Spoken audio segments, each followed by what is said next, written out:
Hello, अस्सलाम वालेकुम, नमस्ते एंड सत श्री अकाल व्यूअर्स। आई एम विश्नाज और आज हम इंडिया से ज्वाइन किया नाजिया इलाही खान ने। Thank you so much ma'am, आपने मेरी ऑडियंस के लिए टाइम निकाला और मैं लाइव में ज्वाइन किया। Thank you. अच्छा, आप लाइव कर रही हैं? ओके। अक्सर आई लाइव एम में लोग मुझसे बड़ी गालियां सुन लिया करते हैं पाकिस्तान से। आई एम सॉरी, मैंने अगर आपको ये बात बताई नहीं तो। अच्छा, No, कैसी हैं ऐसा आप, क्या मत चल रहा है? मानिए। Even I am very used to with live debate, live confrontations, live virtual meetings. तो I am very used to. नहीं, मैं अपने ओ, एक्सपीरियंस को आपके साथ शेयर कर रही हूँ कि पाकिस्तान से मुझे काफी एक दो बार तो लाइव किया था कुछ लोगों ने, तो सामने वाले ने गालियां सुन ली थी। चलें जी, होपफुली हमारे साथ पाकिस्तान से कोई गेस्ट नहीं है तो ऐसा नहीं होगा। बाकी देखते हैं मैम आज का मतलब तुम श्योर हो कि कोई गेस्ट नहीं है तो नाजिया जी भड़केंगी नहीं? हाँ, अगर अगर कोई गेस्ट होता है अब तो मैं बड़ा सोच समझ के, कोई यार इतना तगड़ा बंदा है जो कंपटीशन में आ सकता है तो बुलाऊं, वरना मैं नहीं बुलाती आपके साथ किसी को। मैं आई एम ऑल्सो अफ्रेड मैं नहीं बुला सकती। अच्छा नाजिया जी, आपने यहाँ पे एक बात कही कि किसी भी रास्ते से कोई भारत को नुकसान नहीं पहुंचा सकता, तो फिर भारत हर दूसरे दिन ये खबर क्यों जो है ना सामने छाप रहा होता है कि पाकिस्तान की जानिब से हमला हो गया, दहशतगर्द आ गए, अटैक्स हो गए? वो कहाँ से आते हैं? क्यों? हम तो ये भी कह रहे हैं कि आपके कुछ बोलने से हमारा कुछ बुरा नहीं होने वाला है, पर आप बोलना तो नहीं रोक रहे हैं ना। पाकिस्तान ने 76 साल में कोई एक दिन भी ऐसा गुजरा है जो वो भारत को ना कोसता हो, या भारत को दुश्मन मुल्क ना बोलता हो, या भारत को ये ना कहता हो कि मुसलमान मुसलमान वहां पर बहुत परेशान हैं, बहुत सिसक रहे हैं। तो मैं क्या हूँ? यहूदी हूँ? मैं क्या हूँ? क्रिश्चियन हूँ? मैं क्या हूँ? हिंदू हूँ? नहीं, मैं तो मुस्लिम हूँ। आप बोलना नहीं रोकते हैं, उसी तरीके से आप हमला करना नहीं रोकते। लेकिन एक वक्त था 1989, 1990, 1991 में आप कश्मीर के जो हालात थे, जो बेनजीर भुट्टो ने अपने अपने लीडरशिप में किया था यासिन मलिक के साथ और लश्कर तैयबा के साथ, क्या वो हो पा रहा है? क्या पाकिस्तान वो कर पा रहा है? जिस तरह से अजमल कसब को भेजा जाता था, जिस तरह से हाफिज सईद स्ट्रैटेजी सेट किया करता था, जिस तरह से याकूब मेमन को पाला भारत के अंदर ही पाला जाता था, उसको सुविधाएं दी जाती थी भारत का बुरा करने के लिए, क्या अब आप कर पा रहे हैं? क्या पाकिस्तान कर पा रहा है? नहीं कर पा रहा है। नहीं कर पा रहा है, क्योंकि नहीं कर पाएगा। हम अपने भारत को सुरक्षित रखे हुए हैं, और एक इतना स्ट्रॉन्ग प्रधानमंत्री है हमारे पास, और इतना स्ट्रॉन्ग फॉरेन मिनिस्टर है, इतना स्ट्रॉन्ग डिफेंस मिनिस्टर है, जो ये करने नहीं देगा। पर होता है ना कि कुत्ते की दुम को आप 10 जन्म भी गाड़ दो तो भी वो टेढ़ी की टेढ़ी ही निकलेगी। उसी तरीके से बंदर बूढ़ा भी हो जाता है तो भी वो गुलाटी मारना नहीं छोड़ता है। तो उसी तरीके से पाकिस्तान अपनी बेहुदा और नापाक हरकतों से पीछे नहीं हट रहा है, बैकफुट नहीं ले रहा है। शर्म नाम की अब आप ये क्वेश्चन करके खुद फंस चुकी हैं महविश। एक तरफ हम आपके 19-19 पाकिस्तानी लोगों को बचा रहे हैं, और दूसरी तरफ आप ही सीना चौड़ा करके कह रही हैं कि अगर आप इतने स्ट्रांग होते तो कैसे आप रोज बोलते हैं कि हमला हो रहा है। हमला कौन कर रहा है? आप करने की कोशिश कर रहे हैं, पर आप नाकामयाब हो जा रहे हैं, मुंह के बल गिर जा रहे हैं। आप बेशर्मों की तरह अपनी अपनी नजरें झुकाने के बजाय ये कहते हैं भारत हमारा दुश्मन मुल्क है।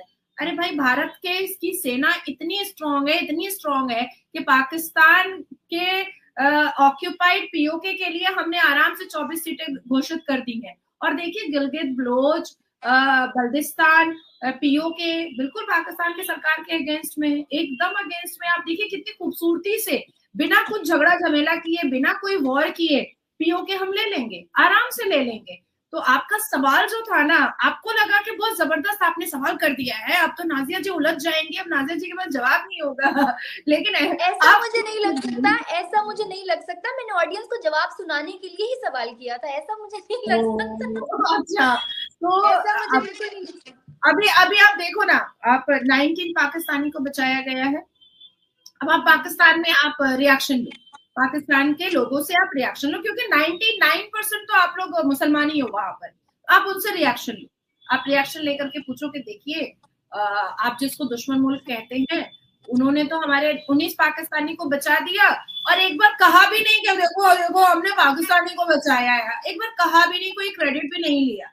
तो इसके बारे में आपकी क्या राय है? वो कहेगा बचाया बचाया, पर वो लोग हिंदू है, वो लोग काफिर है, उसका उसका मदद को हम लोग वैल्यू नहीं करेंगे, उन लोगों के मदद का कोई वैल्यू नहीं है, हम लोग कुछ नहीं जानते, जिसको बचाया है वो जाने। तो मुसलमानों का एक तरीका होता है कि जिस थाली में वो खाते हैं उसी थाली में वो पजामा नाड़ा खोल करके हक भी देते हैं। ये मुसलमानों का तरीका आज का नहीं है, बहुत पुराना है, बहुत पुराना है।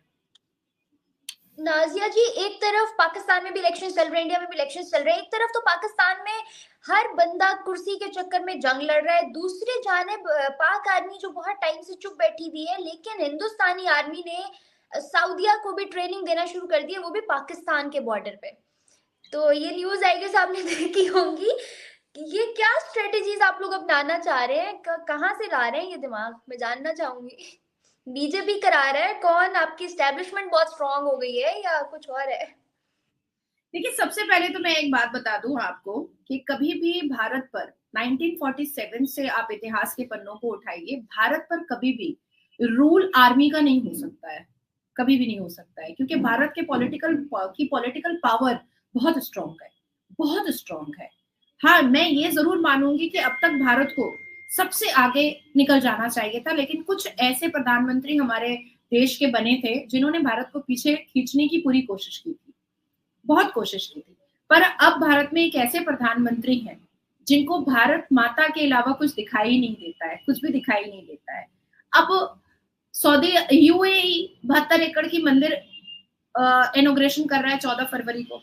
अब आप कहिएगा क्या एस्टैब्लिशमेंट है, क्या क्या मंत्र है, क्या मंत्रा है, बताइए। अब सऊदी अरबिया में भगवत गीता पढ़ाई जा रही है, अब इसमें हम क्या कर सकते हैं? सऊदी अरबिया में एक्स्ट्रा करिकुलम एक्टिविटीज में भगवत गीता रख दी गई है, अब इसमें हम क्या कर सकते हैं? पूरे 180 देशों से ऊपर भव्य राम मंदिर में जब प्राण प्रतिष्ठा हुई भगवान राम की, तो 180 देश से ऊपर ने भगवान राम की भक्ति में लीन हो गए, अब इसमें हम क्या कर सकते हैं? 180 देश से ऊपर लोगों ने भगवान राम की भक्ति में लीन होकर के दिया जलाया, इसमें हम क्या कर सकते हैं? बुर्ज खलीफा में भगवान राम के चित्र दिखाए गए 22 जनवरी को, इसमें हम क्या कर सकते हैं? सऊदी अरबिया को ऐसा लगता है कि उनकी जो सेना है, उनके जो आर्मीज हैं, वो हमारे यहाँ ज्यादा बेटर ट्रेंड हो सकते हैं, तो इसमें हम क्या कर सकते हैं? इसमें तो हम कुछ नहीं कर सकते। ईरान को ऐसा लगता है, समझ आ गई, लेकिन नाजिया मैम सॉरी आपको टोक रही हूँ, वो पाकिस्तान के बॉर्डर पे ट्रेनिंग क्यों दी जा रही है? ये कोई पॉलिटिकल स्टंट है? बॉर्डर का हमारा हिस्सा है ना, हम कुछ भी करें, बॉर्डर का हमारा हिस्सा है ना, हम कुछ भी करें, आपको क्या लेना देना है? आपको क्या मतलब है? हम छलांग मार करके उधर तो नहीं सिखा रहे हैं ना, हम छलांग मार के उधर तो नहीं सिखा रहे हैं ना, हम अपने अपने एरिया में अपने हिस्सा में सिखा रहे हैं ना, हम कहीं पर भी सिखाए, हमको क्या, आपको क्या मतलब है? मुस्लिम कंट्रीज इंडिया इंडिया क्यों करती हैं, कभी पाकिस्तान का जिक्र क्यों नहीं किया? लेकिन मुझे लगता है कि अगर आप सही से खुद से जवाब मांगिएगा तो आपको खुद मिल जाएगा, आपको खुद जवाब मिल जाएगा। लेकिन फिर भी आप मेरे मुंह से बुलवाना चाहती हैं तो चलिए बोल ही देती हूँ।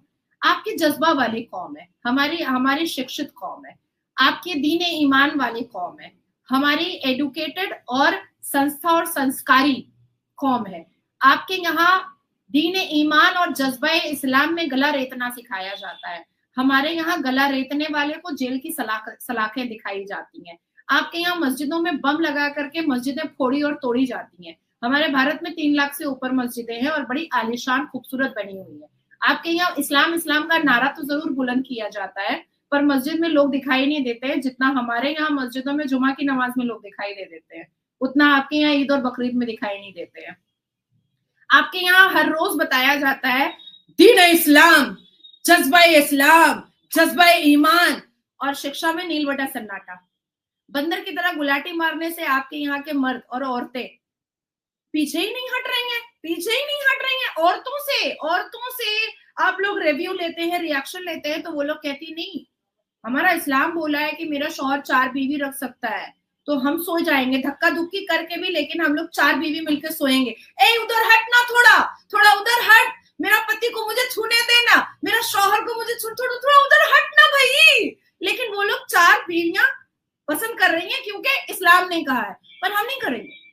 हम नहीं करेंगे। हमारे यहाँ women self identification, women self respect को बहुत महत्व, बहुत वैल्यू दिया जाता है। और अभी 26 जनवरी हमारे गणतंत्र दिवस में महिलाओं की जो एम्पावरमेंट, महिलाओं की जो शक्ति पूरी दुनिया ने देखी है, भारत ने महिलाओं की शक्ति का डंका पीट दिया है पूरी दुनिया के। तो दोस्तों आप लोगों ने वीडियो देखी दोस्तों, आई होप दोस्तों वीडियो आप लोगों को पसंद आई होगी। बहुत ही इंटरेस्टिंग वीडियो थी, बहुत ही अच्छी वीडियो थी दोस्तों। जिस वीडियो में भारत की शेरनी कहे जाने वाली सुप्रीम कोर्ट की एडवोकेट नाजिया इलाही खान हो, वो वीडियो दोस्तों इम्पॉर्टेंट हो ही जाता है, खासकर उन लोगों के लिए जो लोग इस देश के सच्चे नहीं हैं, जो इस देश का भला नहीं चाहते हैं। और बात करें अपने पड़ोसी मुल्क पाकिस्तान की दोस्तों, जिस प्रकार से नाजिया इलाही खान जी पाकिस्तान और इस मुल्क के कुछ % लोगों को जिस प्रकार से धोती है ना, वो दिल को छू जाता है दोस्तों। बात करें वीडियो की, तो वीडियो थी पाकिस्तान की खूबसूरत यूट्यूबर महफिज नाज, वैसे खूबसूरत हमारे देश की शेरनी कहे जाने वाली नाजिया इलाही खान जी भी बहुत हैं,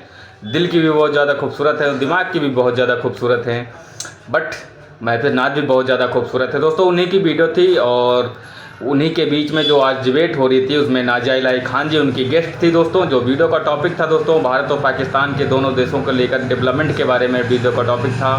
और जिस प्रकार से दोनों देश आज, भारत जैसे बात करें भारत की, तो भारत बहुत तेज़ी से तरक्की करता हुआ देश है।